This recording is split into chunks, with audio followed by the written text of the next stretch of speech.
it's Ty with Ty the Dog Guy on the Daily, and I want to talk about your last dog. Your last dog is not your current dog. And your last dog might be a dog that you had to give away, or a dog that was an amazing dog and died of old age, or a great dog that died too early from cancer, whatever. But your last dog is not your current dog. And I say this because oftentimes what I hear from dog owners, and it's a big source of frustration for them, and it's also a big hurdle in their way of actually doing the best for their current dog, is I hear them say things like, I've had golden retrievers my whole life, and this is the first time I've had a problem with a golden retriever. Now, when you dig deep, you say, okay, well, how many golden retrievers? And maybe it's 3, maybe it's 4, maybe it's 5.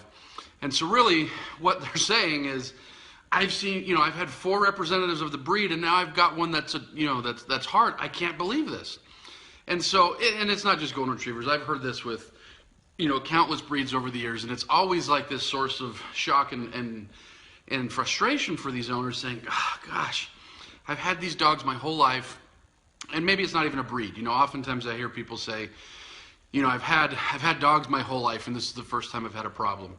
And so the reason this becomes a hindrance to a lot of people's forward progress is a lot of people use this as their reason to not seek out help. Now, when I say seek out help, maybe that's hiring a trainer like my company. Maybe that's, hiring another trainer. Maybe that's, going to a course or to a seminar where you learn more about your dog. Maybe that's investing in more books or investing in some sort of program or whatever. But oftentimes when people are in that mode of, well, I've never had this problem before, it puts this mental block that says, well, you figured it out with your last one, so you'll figure it out with this one. But again, the reality is, like, the average dog owner, if someone is, in their 50s or 60s even, maybe they've had 6 or 7 dogs. And, the average dog trainer, we'll train 6 or 7 dogs every day. And so we see this huge variety of dogs, whereas someone's only really had a few dogs. And so their ability to understand issues and understand how to get over issues and things like that is much smaller. But again, a lot of folks will trick themselves into thinking, I can solve this because, look, I've had all these dogs in the past. Now, another problem that it does is we love our dogs so much that they erase our memories. And I think I mean this literally. I think dogs literally erase our memories.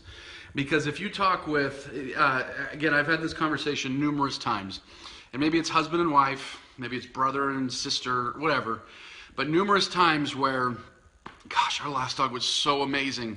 I can't believe it, and we're doing the same things with this dog. We're just not getting it, and I don't know what to do. And the trainer in me is like, well, hey, we know what to do. You don't need to know what to do. We can help you know what to do. But, and then they go on like, everything's the same. I'm raising him the exact same way, and it's just not working. Our last dog was so much easier. And oftentimes, I'll even call out the spouse there and say, all right, husband, is that true? Or, all right, wife, is that true? And then, like, oftentimes the more,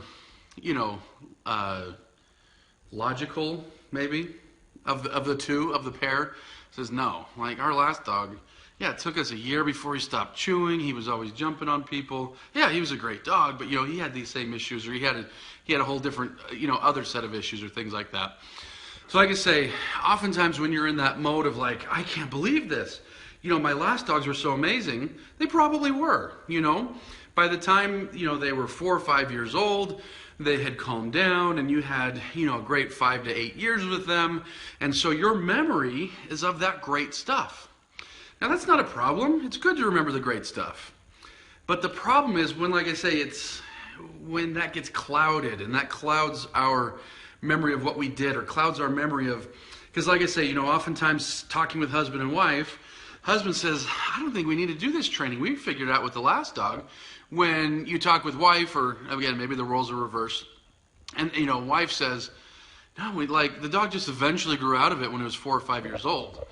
And so, now someone is setting themselves up to deal with problems for years until the dog eventually gets too tired to do those problems.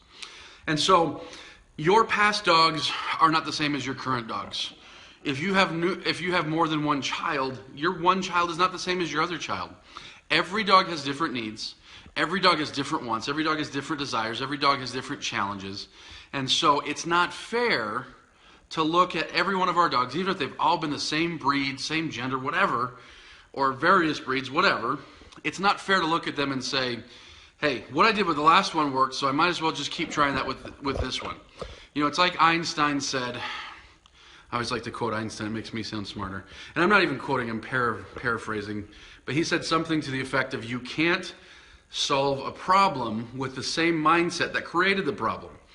And so that's what most people are sorely lacking, is they need a different mindset, different skill set, different, tool bag, different understanding of different things this time around.